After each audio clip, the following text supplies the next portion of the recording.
ready? Oh, wait. I'm excited. I don't know what to do right now. I got a mic in my hand. I'm excited. I'm excited for you to be here. I'm excited for you to be watching.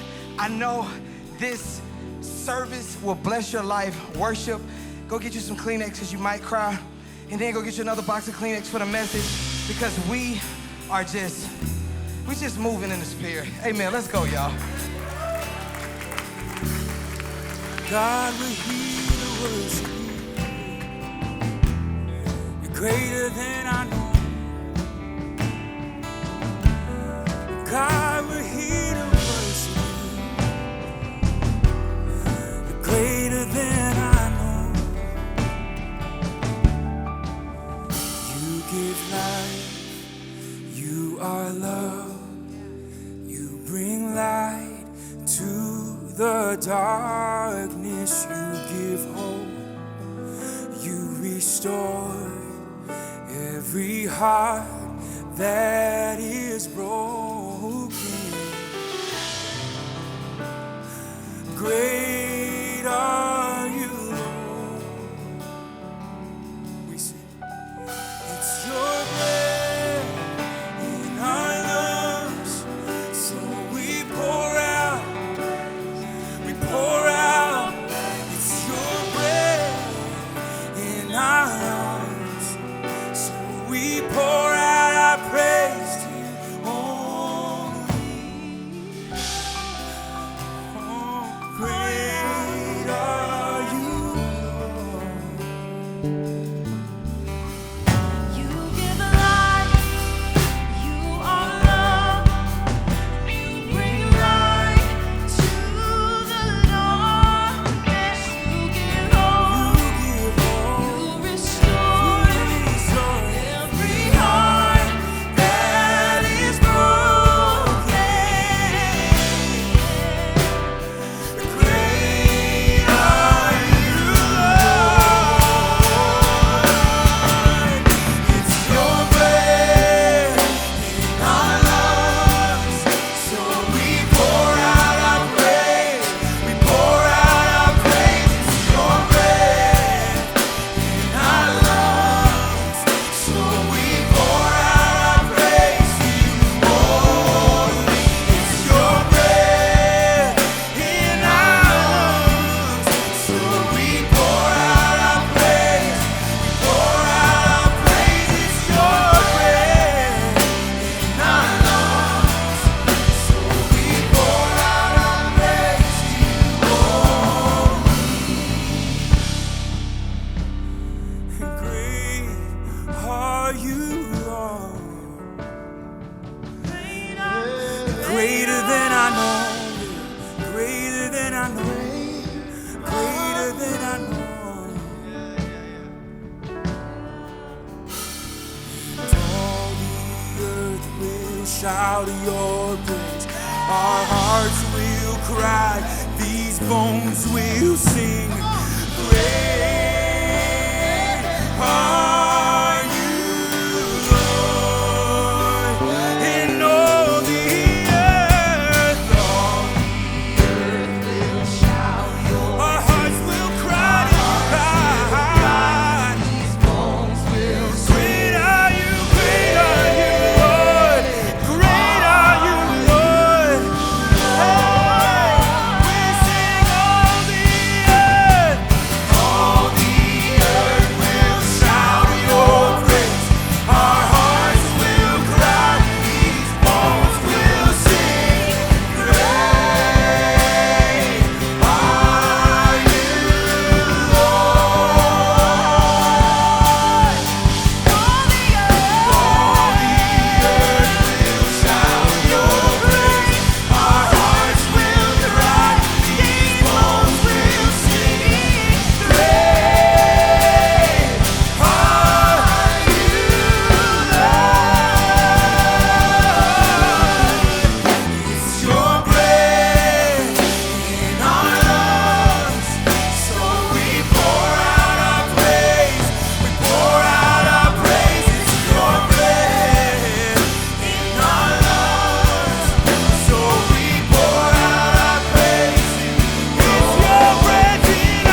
you're the glory in our lungs. Thank you, Jesus. So we We pour out our praise.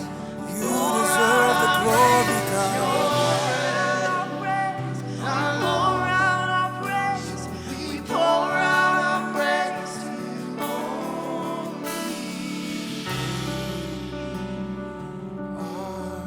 you. Come on, sing it straight to him. Thank you, Jesus.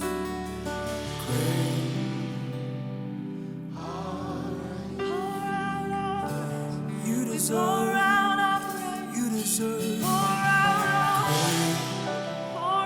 our praise. Pour out our praise. At your Stand in feet, your at your presence. feet. Pour out our praise. Pour out our praise. Pour out our praise.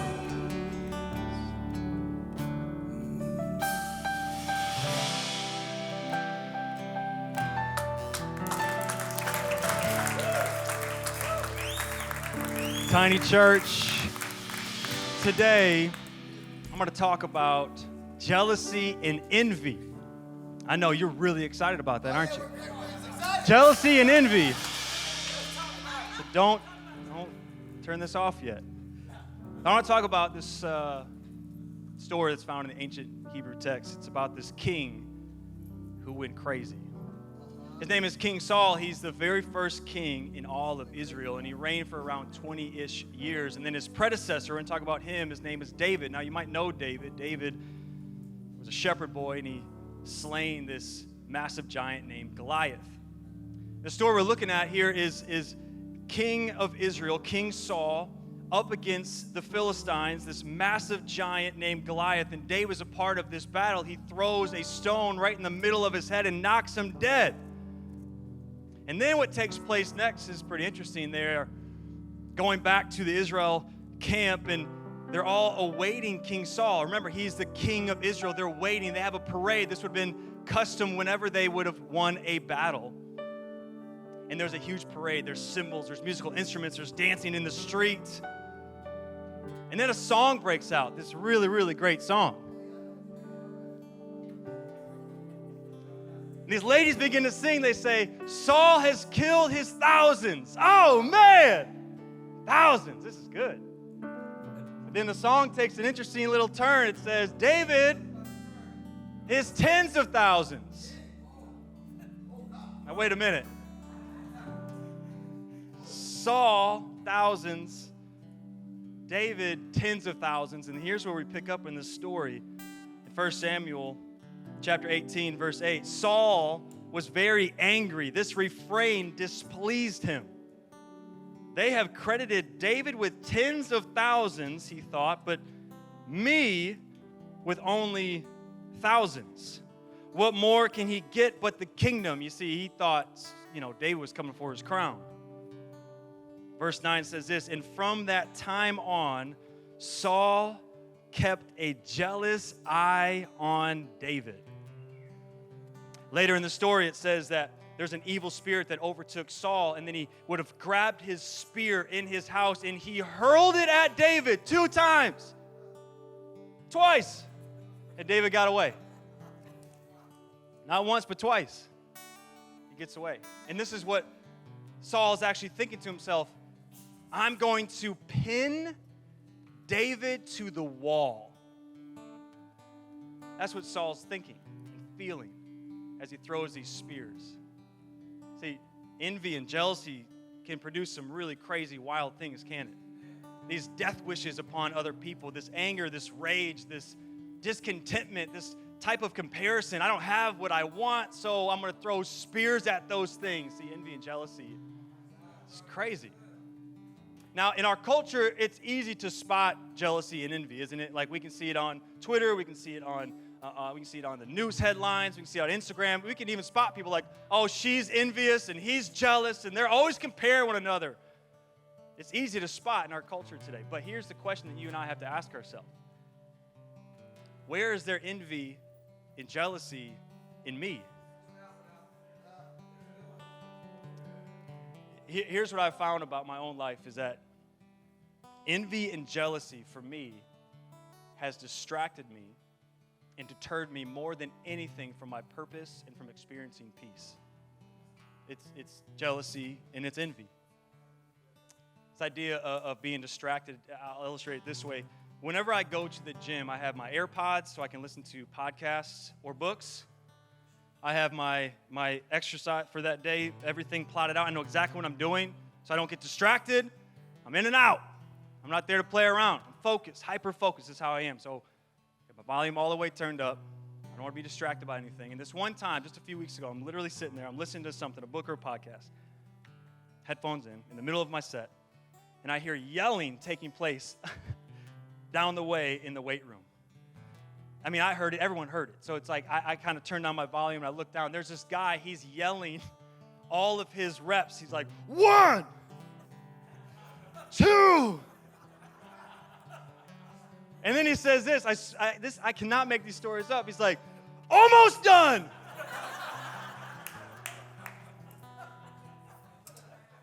Almost there. Drops his weights, done.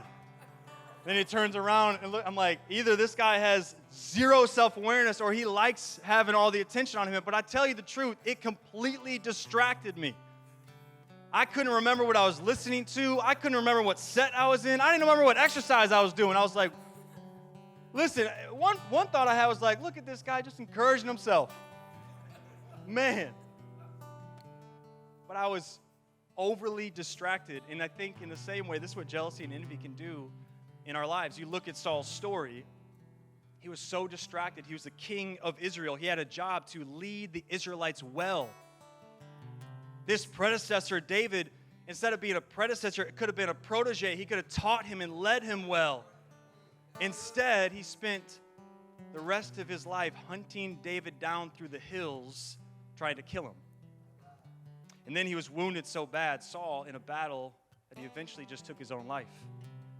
It's interesting what envy and jealousy can do. It can actually kill your peace. This is what it says.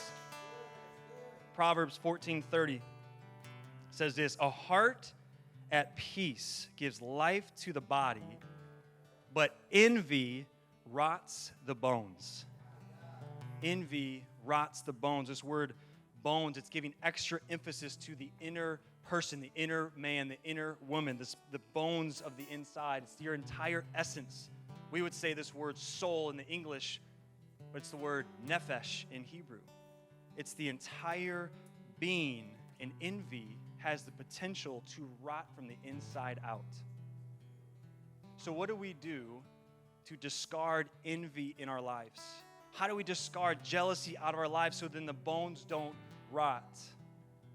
Here's what I'm convinced of that I've found in my own life that combats envy the most, and it's gratitude. Just gratitude. Whenever envy and jealousy begins to creep in, you begin to exercise gratitude, being grateful. There's 2 little takeaways that we can do. Whenever these things creep in, here's the truth, only you know what it feels like when envy and jealousy comes in. It might not be the same as your neighbor, but there's something inside you that you know when that thing creeps up, oh man, I'm angry, envy's coming over me. Here's my encouragement is in those moments, force yourself to say these 2 words under your breath or out loud or in your head, thank you. Just thank you. And the more and more you do this, what you're doing, you're building the muscle of gratitude. You're creating discipline in your life to be more grateful. The second thing is you actually write down what you're grateful for. Have a grateful journal, whether that's the first thing you do when you wake up or the first thing you do before you go to bed. Write down all the things you're grateful for. And at first, it might be like 2 or 3 things. You're like, I don't have a lot to be grateful for right now, to be honest. Not too many things are going very well. But 2 things turn into like 5 things, and then 10 things, and then 12 things, and then 24 things. And next thing you know, you're like writing things. I'm grateful for the sun hitting my face as I walked into work today. I'm grateful for the cup of coffee that I had. I'm grateful for my children's laugh. I'm grateful for the mess that they made because I have something to clean up. It tells me and reminds me I have children. I'm grateful for these things. Finding areas in your life to exercise gratitude. So what would it look like for you? What would it look like if you became a person known for gratitude, not envy and jealousy. May we become people who experience life and peace even in our bones. Amen? Amen.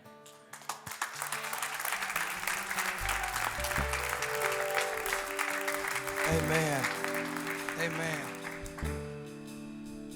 Grateful. Thank you. Simple, it's the simple things that God asks of us. But the most simplest things makes the biggest impacts in our lives. So I encourage you, as Trevor did, find yourself a journal and get to write what you're grateful for. If this message blessed you, comment. Tell us how it blessed you. Subscribe so you can see the rest of the series. And last but not least, share. Share with somebody. We love you. God bless you. Peace.